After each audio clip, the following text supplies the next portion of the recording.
हिमालय विवाह। नारद जी ने पूछा, हे पितामह, अपने पिता दक्ष के यज्ञ में अपने शरीर का त्याग करने के बाद जगदम्बा सती देवी कैसे हिमालय की पुत्री के रूप में जन्मी? उन्होंने किस प्रकार महादेव जी को पुनः पति रूप में प्राप्त किया? हे प्रभु, मुझ पर कृपा कर मेरे इन प्रश्नों के उत्तर देकर मेरी जिज्ञासा शांत कीजिए। ब्रह्मा जी उत्तर देते हुए बोले, हे मुनिश्रेष्ठ नारद, उत्तर दिशा की ओर हिमवान नामक विशाल पर्वत है। यह पर्वत तेजस्वी और समृद्ध है तथा दो रूपों में प्रसिद्ध है। पहला तावर और दूसरा जंगम। उस पर्वत पर रत्नों की खान है। इस पर्वत के पूर्वी और पश्चिमी भाग समुद्र से लगे हुए हैं। हिमवान पर्वत पर अनेक प्रकार के जीव जंतु निर्भय होकर निवास करते हैं। हिम के विशाल भंडार पर्वत की शोभा बढ़ाते हैं।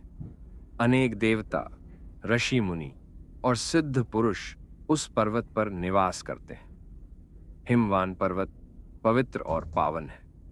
अनेक ज्ञानियों और साधु संतों की तपस्या इस स्थान पर सफल हुई है। भगवान शिव को यह पर्वत अत्यंत प्रिय है क्योंकि इस पर प्रकृति का हर रंग देखने को मिलता है।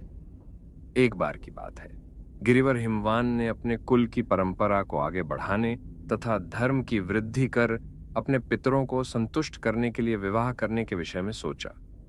जब हिमवान ने विवाह करने का पूरा मन बना लिया, तब वे देवताओं के पास गए और उन देवताओं से बड़े संकोच के साथ अपने विवाह करने की इच्छा बताई।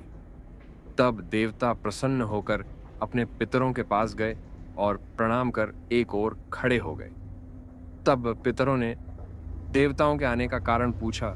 इस पर देवताओं ने कहा, हे पितरों, आपकी सबसे बड़ी पुत्री मैना मंगल स्वरूपिणी है। आप मैना का विवाह गिरिराज हिमवान से कर दें। इस विवाह से सभी को लाभ होगा, सबका मंगल होगा तथा साथ ही हमारे कुल में जन्मी इन कन्याओं में से कम एक तो शाप मुक्त हो जाएगी। तब पितरों ने थोड़ा विचार करने के बाद इस विवाह की स्वीकृति प्रदान कर दी।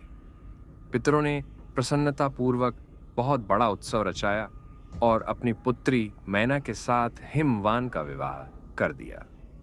विवाह उत्सव में श्रीहरि विष्णु सहित सभी देवी देवता सम्मिलित हुए थे।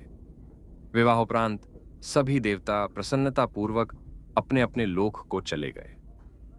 हिमवान भी मैना के साथ अपने लोक को प्रस्थान कर गए।